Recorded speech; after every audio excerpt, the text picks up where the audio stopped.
Ladies and gentlemen, good day and welcome to Jindal Stainless Q2 FY26 earnings conference call hosted by ICICI Securities. As a reminder, all participant lines will be in the listen-only mode, and there will be an opportunity for you to ask questions after the presentation concludes. Should you need assistance during the conference call, please signal an operator by pressing star then zero on your touch-tone phone. Please note that this conference is being recorded. I now hand the conference over to Mr. Vikas Singh from ICICI Securities. Thank you, and over to you, sir. Thank you so much. Good afternoon, everyone. First of all, on behalf of ICICI Securities, I would like to thank the management for giving us the opportunity to host them. From the management side, we have with us Mr. Abhyuday Jindal, Managing Director, Mr. Tarun Kumar Kulbe, CEO, CFO, and Whole-Time Director, and Ms. Shreya Sharma, Head Investor Relations. Without taking any much time, I'll hand it over to the management for their opening remarks. Over to you, sir. Yeah, thank you, Vikas. Good day, everyone, and thank you for joining us for the company's Q2 FY26 earnings call. I hope you have all had a chance to review the results and accompanying earnings presentation uploaded on the exchanges and on our website earlier. Our discussion on this call will follow that presentation. Before we begin, I would like to remind you that some of the statements made today may be forward-looking in nature and are covered by the disclaimer on slide 2 of the earnings presentation. Joining me on the call today is our senior leadership team, who will take you through the key business developments and the performance for the quarter. After their remarks, we will open the floor for the questions. With that, let me hand it over to our Managing Director, Mr. Abhyuday Jindal, to take you through the highlights. Over to you, sir.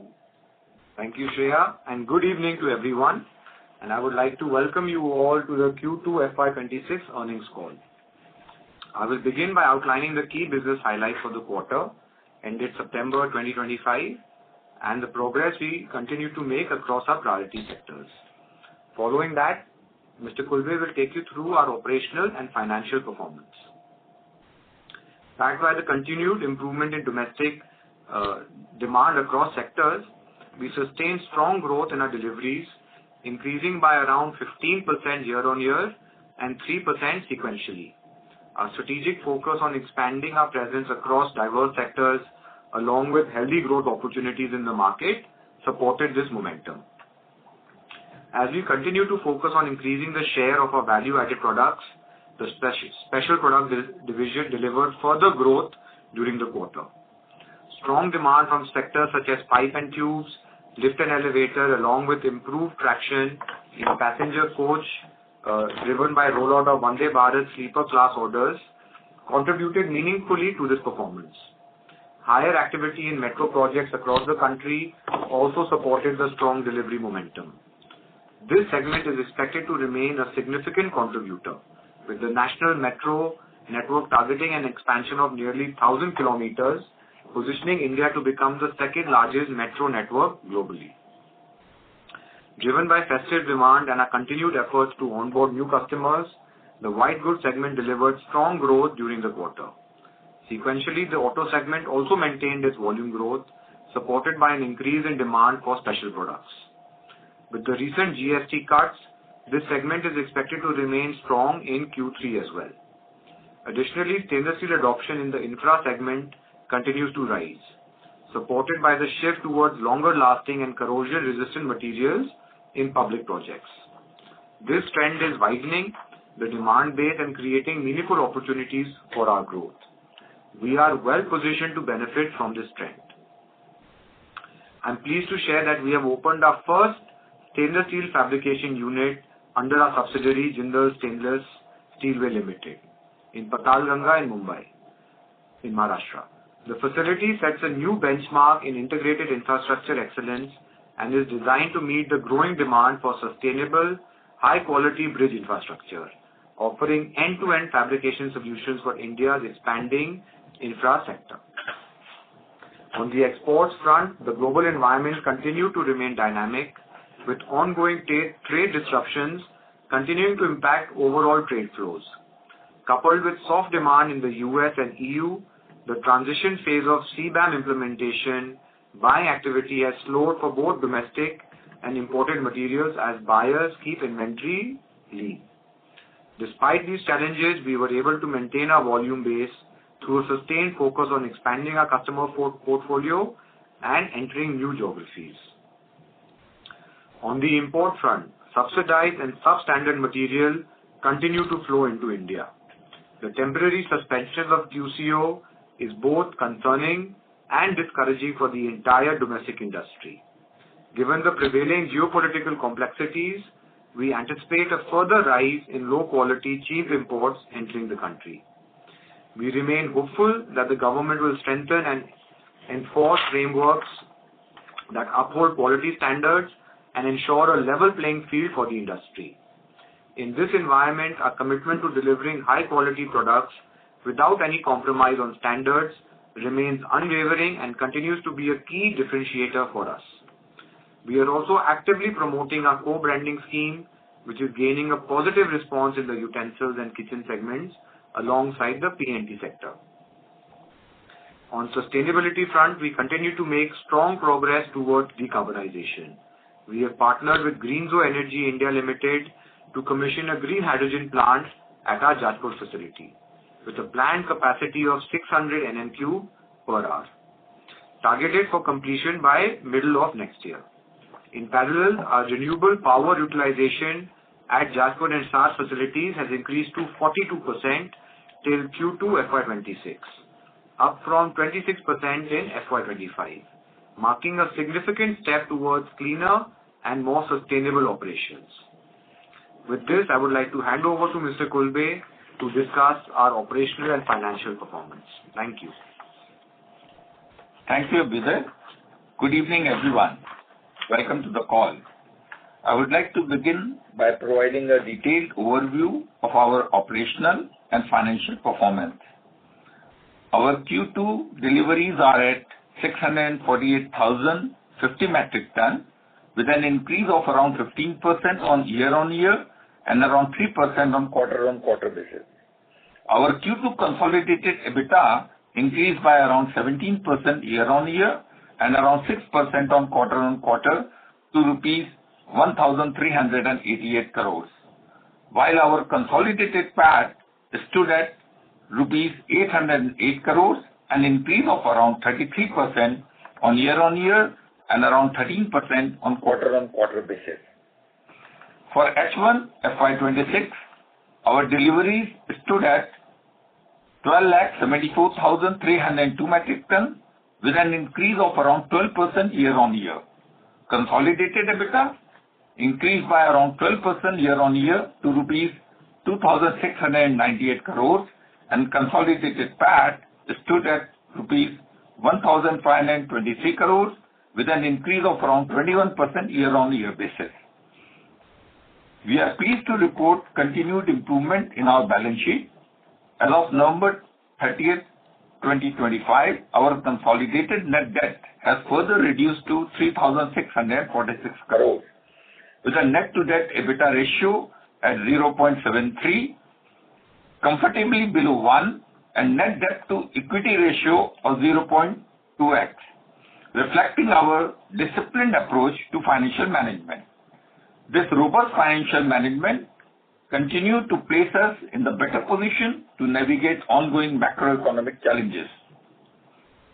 Turning to subsidiaries front, all subsidiaries have shown improvement and contributed positively to the group's overall EBITDA. Operationally, we are encouraged by the ramp-up at Chromeni and NPI, with Chromeni achieving peak utilization around 70% and NPI operating around 90% during the quarter. Our SMS projects in Indonesia and aligned downstream capacity expansions in India are progressing well and remain on track as per the timelines. As highlighted by Mr. Jindal, we are unlocking new growth avenues in the infrastructure sector with the launch of a cutting-edge fabrication facility at Jindal Stainless Steelway Limited. With this unit, we aim to bridge the gap by bringing together material excellence, skilled fabrication, and streamlined processes to deliver timely and superior infrastructure solutions. To strengthen stainless steel ecosystem and capabilities, we have launched a series of specialized programs, including fabricator training, qualification pack training, and sector-specific modules. These initiatives led to the training of 6,700 fabricators in Q2, bringing the cumulative total to 60,400 till date. These efforts aim to promote awareness and practical applications of stainless steel while reinforcing workforce competency across the value chain. Stainless steel demand in India is rising, driven by economic growth and infrastructure expansion. We are proud to support this shift towards sustainable materials. With that, I conclude my remarks and invite the moderator to begin the Q&A session. Thank you. Thank you very much. We will now begin the question and answer session. Anyone who wishes to ask a question may press star and one on the touchtone telephone. If you wish to remove yourself from the question queue, you may press star and two. Participants are requested to use handsets while asking a question. Ladies and gentlemen, we will wait for a moment while the question queue assembles.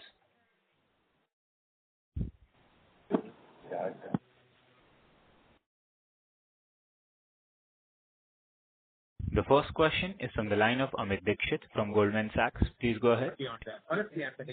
Yeah. Hi. Good afternoon, everyone, and thanks for the opportunity. Couple of questions from my side.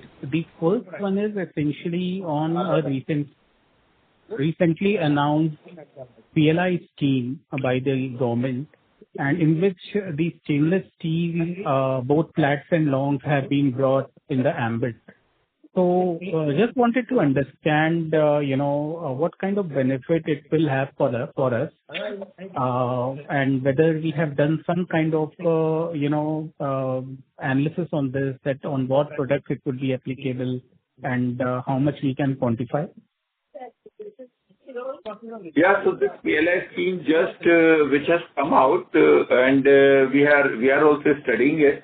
Definitely, we see the possibilities because the certain of the provisions which are given there, we as a company will also be benefited, and I'm sure for the industry also benefit it could be there the way the scheme has been designed. But to get you more specific on that, to be honest, we are also, because it has just come and we are also now working on it and evaluating it and then making. We're trying to evaluate how much we can actually extract or benefit. Amit, a couple of weeks, if you can check back with us, we'll have ready. There is positivity because these products have been included in this PLI. Got it. The second question I have is again on, exports. So while I understand that there is a lot of, due to the very subdued external operating environment, exports have not picked up. But given the fact that, in Europe in particular, they're talking about a lot of infrastructure development pursuant to the ReArm Europe plan and all.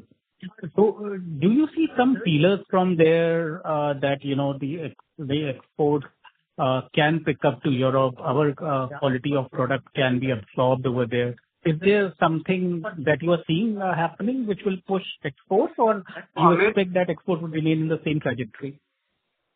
No, I think currently short-term export would remain in the same trajectory, because I think everybody in terms of customers, also producers, everyone is looking what will be the impact of CBAM.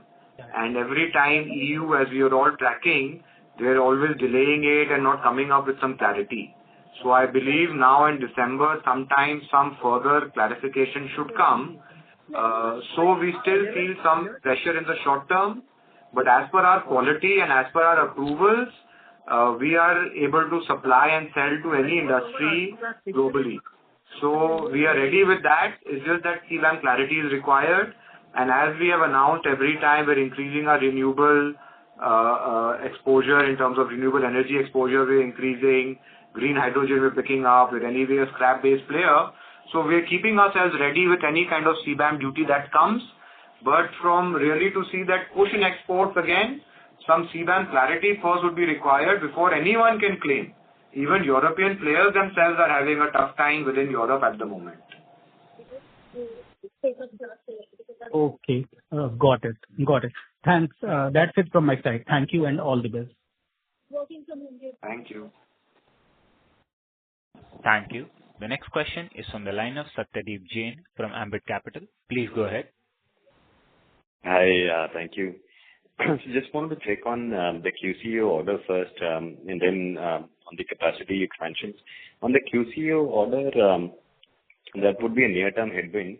So, just clarity on what exactly is the timeline. Initial notification seemed to suggest any goods exported till October 10th or October 30th would be exempted, which will give some lag time on arrival. So what is the current situation? Is this going to end near term, or is there a possibility this could be extended beyond the next few months? And what is the impact in the near term that you are seeing in the last few days of this?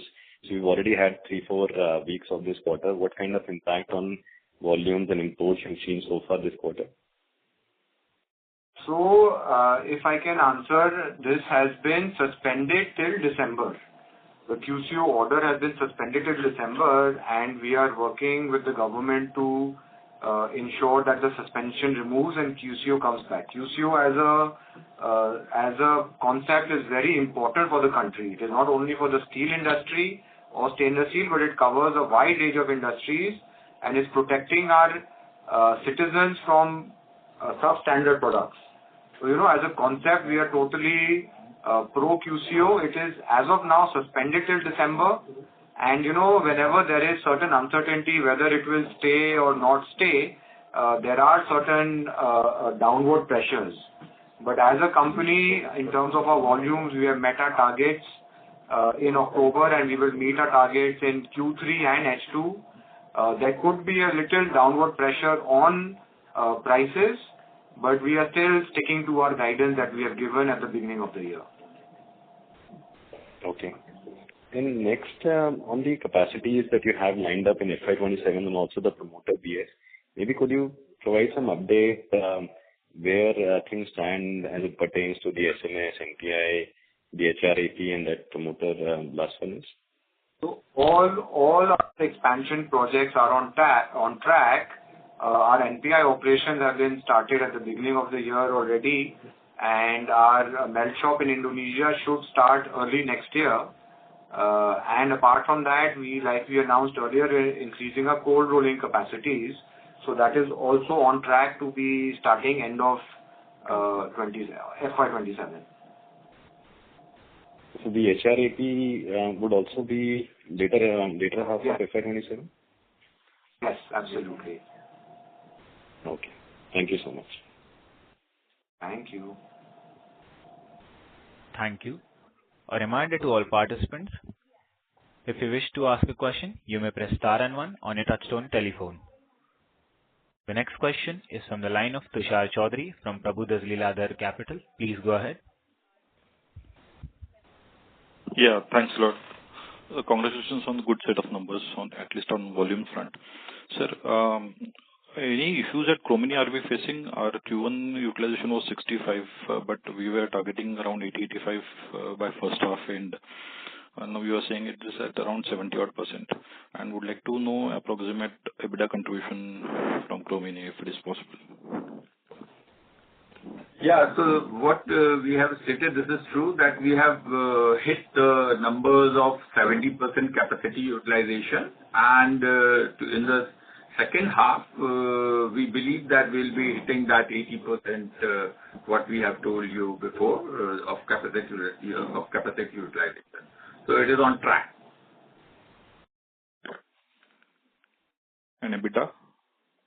It is already an EBITDA positive, right? Yeah. EBITDA is all included. We gave a consolidated number. The numbers is the guidance, Stays the same. So in terms of capex, we have given 2,700 crores of capex for full year. How much we did in Q2? Basically, first half, 665 was. So in H1, we have already done around 1,261 crores as a capex. So again, whatever 2,700 guidance we have provided, we are on course to that. And now we can easily touch 2.65 million ton. So are we increasing volume guidance to, let's say, 12%? So volume guidance, we had given 9 to 10% for this year, and that we are maintaining. Yeah, we will ensure that. That means second half we will be at little bit lower than 9 odd %, because first half already we have done 11 odd % growth on volumes. So it's only because of the lot of, like we mentioned earlier, because uncertainty with CBAM coming in and this QCO, we will definitely try to achieve higher numbers than we can. But what we have committed, that much we will definitely achieve. And we always, as a company, will try to achieve even higher numbers. Okay, sir. Thanks, and best of luck, sir. Thank you. Thank you. The next question is from the line of Ritesh Shah from Investec. Please go ahead. Yeah, hi, sir. Thanks for the opportunity. So a couple of questions. First is, anything incremental on structure simplification? We have Chromeni, we have RBPL, we have Rathi. I presume there will be accumulated losses over there. Then why is it that we are not merging it, also making good of the losses?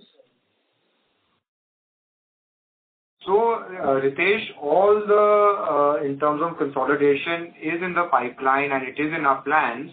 It is just for certain factors why we are not taking that step right now. But next couple of years, you'll see most of the assets being consolidated. Sir, any timelines to that? Say a year or two? So, different timelines for different organizations. So if you would like some clarity, then I'll ask Shreya to share more details with you on that. But most of our assets are going to be consolidated. Sure, sir. Sir, second question on Maharashtra expansion. We have indicated 4 phases of 1 million ton each, looking to procure land. Just trying to get some clarity on this variable and how should we look at FY28 capex. So Maharashtra, Ritesh, I mean, the land part is going on. Like in India, the land is always, takes time when you work on it. And for our kind of plant and our kind of scale, what we are talking about, the requirement is also quite a fairly large. So, but it is, we are working on it and it is progressing. This is what I can say. And very soon we will come out with our plans on Maharashtra. We, for everybody, for Maharashtra, we do plan to have like a full day kind of session on it to take our investors through what our plans are, what are the metrics, the numbers. So absolutely we will come out with that. Sure. And sir, I think in the initial remarks you indicated NPI at 90% utilization. Sir, possible to highlight the underlying economics and the contribution over here and how it's helping the business? So NPI, Ritesh, earlier also we had indicated that at EBITDA level, $500 to $1,500 range is what we had indicated. And it is because in NPI, we all know volatility is there. So, but with the utilization, what Mr. Jindal has informed with that, the EBITDA is coming into that range and we are EBITDA positive on that. Sir, it's a very wide range. If you could highlight some numbers on EBITDA contribution or per ton and how it's helping the business from an operational standpoint, that would be great, sir.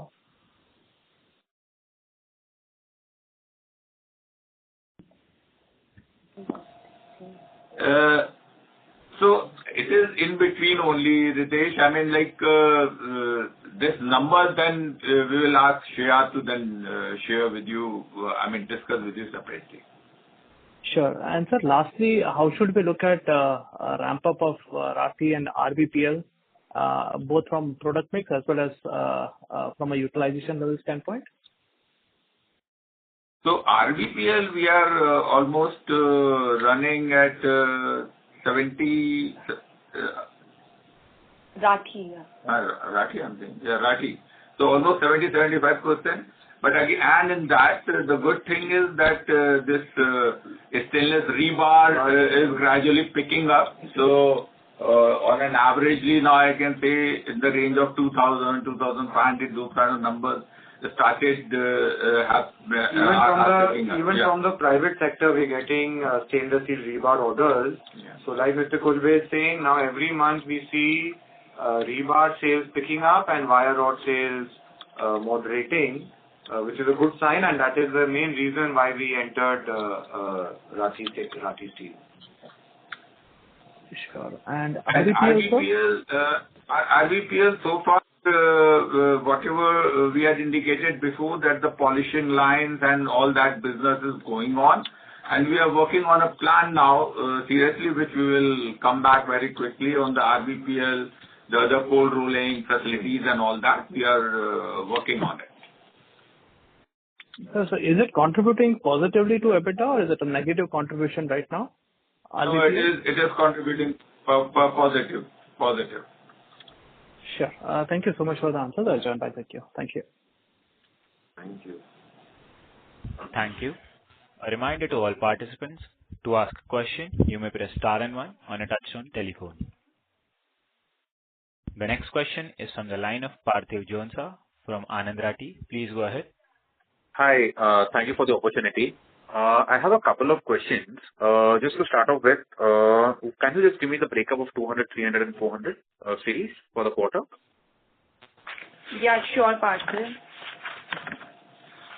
So I read it in a flow of 200, 300 and 400 series. For this quarter, it was 34%, 49% and 17%. All right. Thanks, Shreya. So my second question is pertaining to your EBITDA, where you have answered somewhere in the comments, but just wanted to get a better clarity on it. Now, this particular quarter, we did reasonably a good number, and though you have kept your volume guidance intact, would you like to, rework or go back to the drawing board and say that, okay, whatever original guidance of EBITDA per ton you have done, considering nickel being relatively stable, we'll visit and do better for the year, and considering your downstream also picking up, would you like to, revisit that number of an EBITDA per ton for, say, FY26 and 27? Not at this moment, because like we've been saying, that with certain challenges that are coming globally and domestically, we don't want to change the guidance until we see better clarity from the market side. But we are not changing anything. We're sticking to our numbers of what we committed at the beginning of the year, and we will achieve that. But at this point, we don't want to revise anything, because like I said, CBAM is going to come up anytime. This whole QCO thing is going on domestically. So a little more clarity would be required, and I'm sure in the next couple of months that should come. Sure. Appreciate that, sir. My next question is pertaining that now when you are moving from, say, wire rod to, say, rebar, right? What are the ideal spreads one should consider in the model? Like, what can be, in the, say, best case and the worst case scenario? The spread between a wire rod and a rebar. So if you ask me that what as a company we would like to be targeting, we would like to go even up to maximum on the rebar side as well. But okay, as an ideal case, because now since we are catering both the markets, maybe 6,000-7,000 tons of rebar and 3,000-4,000 tons of the wire rod. Maybe that kind of a balancing might be more practical. But if the opportunity comes and if we see the positivity and all, given the possibility, we believe that we would like to increase rebar to the maximum in future. Sure. And if I may just squeeze in a quick one, just wanted to get some better clarity on your backward integration, particularly for the ferrochrome. Just wanted to get what is your own mine, what quality of ore we have, or do we procure from merchant as well, the ore as well as the ferro? So for chrome, if you are saying, our main source is OMC, which is Odisha Mining Corporation. We have a long-term linkage with them. Apart from that, our own mine operation should start sometime next year actually. And what percentage are you targeting from your own mine? I think we're still working on it, but a substantial quantity should come from our own mines. Okay. And I believe this is at Sukinda mine, right? It's at Sukinda.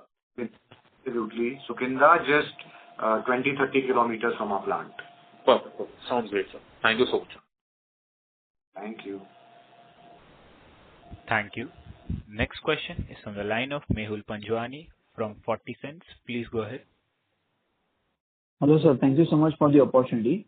Sir, in an earlier question, one of the participants mentioned about Rathi acquisition. Can you please elaborate? I am not aware about, as I'm tracking this company recently. Mehul, for that, I would request you to connect with our team because this we did almost 2 years. Just quickly, this was our acquisition to enter into stainless steel long products, catering to 2 sectors, wire rod and stainless steel rebar. And with the big push coming in infrastructure, where corrosion is a big problem, bridges collapse and other infrastructure collapse. So stainless steel rebar demand is something that we saw picking up. There was a lot of requirement coming from public procurement side, private procurement side, which was the reason why we entered and acquired this asset, which was almost 2 years back. And for further details on this, specifically, you can contact our IR team and we will give you complete information. Thank you, sir. Just one clarification. This was a private company, Rathi? This was a private company. It was closed. Operations were closed. And we acquired it in NCLT. Okay, sir. Okay. Thank you so much. That is very, very helpful. Thank you, Mehul. Thank you. A reminder to all participants, to ask a question, you may press star and 1 on your touchtone telephone. The next question is from the line of Vikas Singh from ICICI Securities. Please go ahead. Hi, sir. Thank you for taking my question. Sir, though it is still early, but I just wanted to understand, have we got any understanding regarding CBAM? Since we are using some portion of the renewable energy, would we get a weighted average of plant-wise energy calculation, or renewable energy using in one, heat would make it as a green stainless steel? Any understanding or color on that? So Vikas, I think this is the most confusing topic there is in the world of trade this time, because I was in Europe last week, and the main reason was to again identify and discover what is happening with CBAM. I met European manufacturers also to further discuss what are their plans and what are they doing. So what they have said is that they're expecting by middle December, before Europe goes on some kind of holiday, some more clarification should come. But till then, even they are absolutely unaware, and so are we, and we are in touch with all the highest authorities that are there, but still no clarity is coming on CBAM. What we know is that they will start with default scores, and then it will go company or individual factory wise. But still timelines, further clarification is still what we are all awaiting. Which is why I've been saying that not commit to any kind of numbers change until that clarity comes. Very well noted, sir. The second question, in terms of 200, 300 and 400 series, if you could give us the idea of the current profitability level of these series, and any potential to tweak this. We don't comment on individual series because it becomes proprietary information. But as always, we give a consolidated figure for EBITDA per ton, and we like to stick to that. Noted, sir. Sir, lastly, given our major capex for Maharashtra probably would start at FY28 onwards, how should we look at our debt from here onwards? So see, I mean, definitely in terms of, if you know and you're tracking the company, we already have one of the lowest debt profiles. Our debt to EBITDA, debt to equity is one of the lowest globally in the metal sector. So whatever expansion we do, we are quite well placed in terms of keeping our ratios intact. We have committed we will not let our ratios go further higher of a certain number, and we're going to stick to that. So we don't see any kind of challenge with our Maharashtra expansion from a balance sheet perspective. Noted, sir. That's all from my side. Thank you. Thank you. As there are no further questions, I would now like to hand the conference over to management for closing comments. Over to you, sir. Thank you, everybody, and I would like to conclude by saying we delivered a steady and resilient performance despite the dynamic external environment. Strong demand across key sectors, rising traction in our value-added portfolio, and our continued customer focus along with diverse sector presence supported our growth during the quarter. Our unwavering commitment to quality and operational discipline continues to set us apart, even as global markets remain soft and import pressure persists. I hope that we've been able to answer all your questions. Should you need any further clarification or would like to know more about the company, please feel free to contact our investor relations team.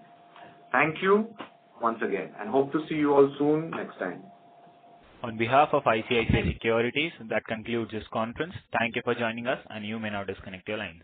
If you found this video helpful, please like, share and subscribe to Concall India for latest upcoming Concall.